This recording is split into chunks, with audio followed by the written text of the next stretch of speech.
Assalamualaikum warahmatullahi wabarakatuh. Perkenalkan, nama saya Galih Adi Saputro, calon guru penggerak angkatan 10 dari Lampung Tengah.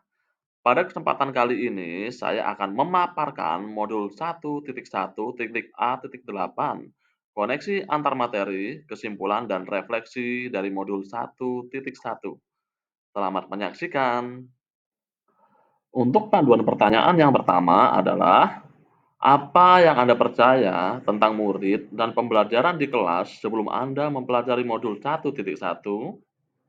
Yang saya percaya tentang murid dan pembelajaran di kelas sebelum mempelajari modul 1.1 adalah murid menurut saya bagaikan kertas putih kosong, di mana disitulah seorang guru bertugas untuk menjadi salah satu penulis di kertas putih itu.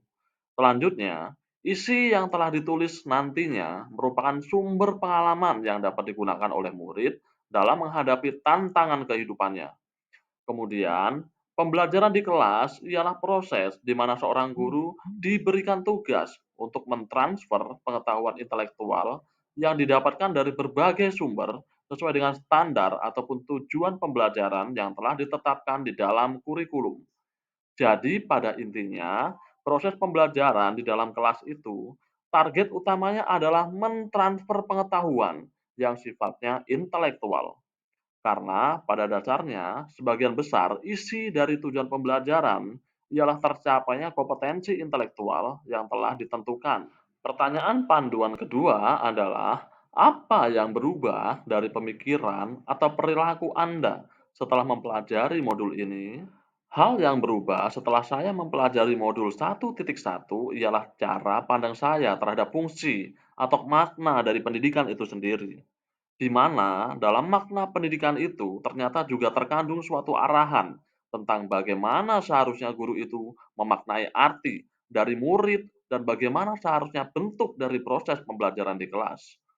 Yang perlu digarisbawahi ialah seorang murid itu bukanlah layaknya sebuah kertas kosong. Murid sejak dilahirkan sudah membawa kekuatan kodratnya masing-masing.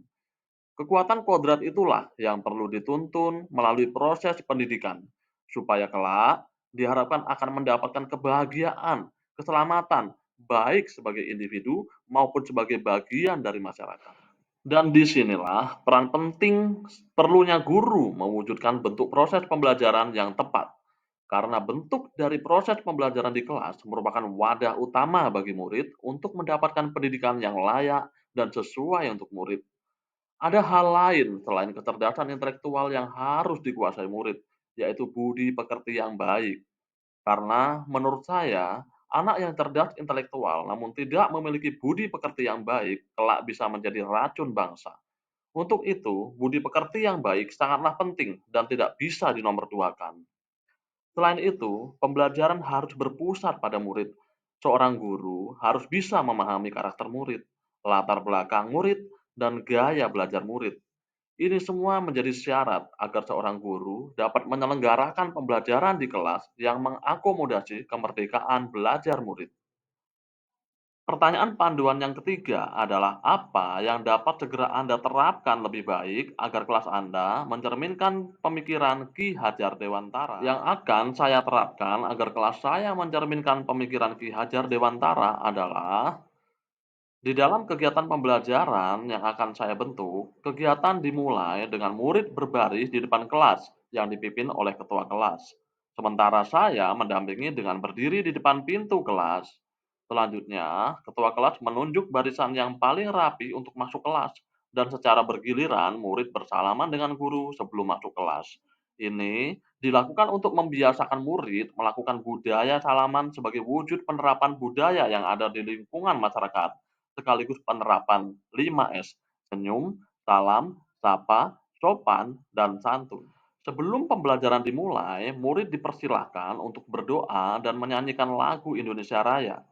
Hal ini bertujuan selain mempertebal iman dan takwa, juga untuk mempertebal rasa nasionalisme dan patriotisme murid. Untuk menarik perhatian murid, saya melakukan apersepsi terkait dengan pembelajaran yang akan dilaksanakan. Kemudian, saya menyampaikan tujuan pembelajaran. Saya memberikan penawaran kepada murid mau atau tidak untuk menggunakan Chromebook selama pembelajaran. Ini bertujuan supaya secara tidak langsung timbul kesepakatan belajar sekaligus memantik motivasi belajar murid. Walaupun sebenarnya saya memang sudah merancang pembelajaran menggunakan alat pembelajaran berupa Chromebook. Karena saya sudah memahami dari pengalaman kegiatan pembelajaran sebelumnya bahwa murid akan lebih antusias apabila menggunakan Chromebook dalam pembelajaran. Saya juga menanyakan siapa saja yang sudah paham cara menggunakan laptop ataupun Chromebook. Karena saya yakin tidak semua murid sudah bisa menggunakan Chromebook dengan baik. Disinilah tantangannya. Selain itu, karakter murid juga berbeda. Ada yang malu bertanya, ada yang pasif, dan ada yang lebih menyukai kegiatan fisik dibandingkan menulis dan membaca. Sehingga murid kurang antusias mengikuti kegiatan pembelajaran bila tidak sesuai dengan gaya belajar peserta didik itu sendiri.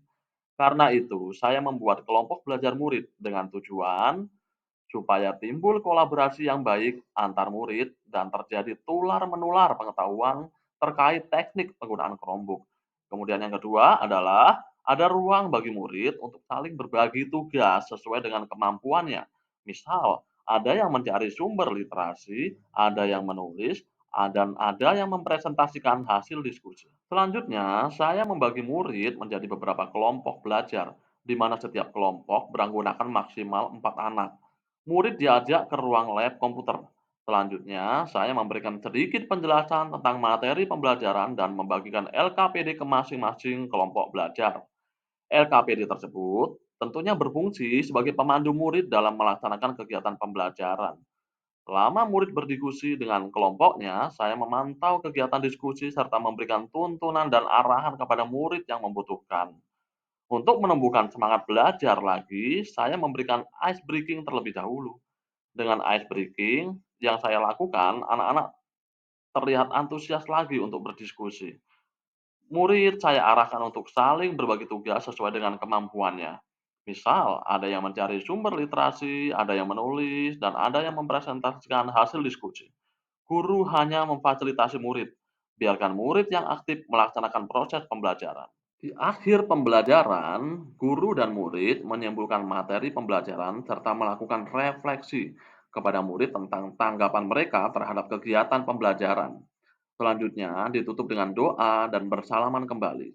Saya yakin dengan adanya pembiasaan praktik baik filosofi pendidikan menurut Ki Hajar Dewantara, maka dampak baik bagi murid khususnya dan bagi sekolah umumnya akan semakin besar.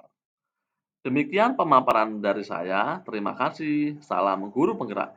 Tergerak, bergerak, menggerakkan. Wassalamualaikum warahmatullahi wabarakatuh.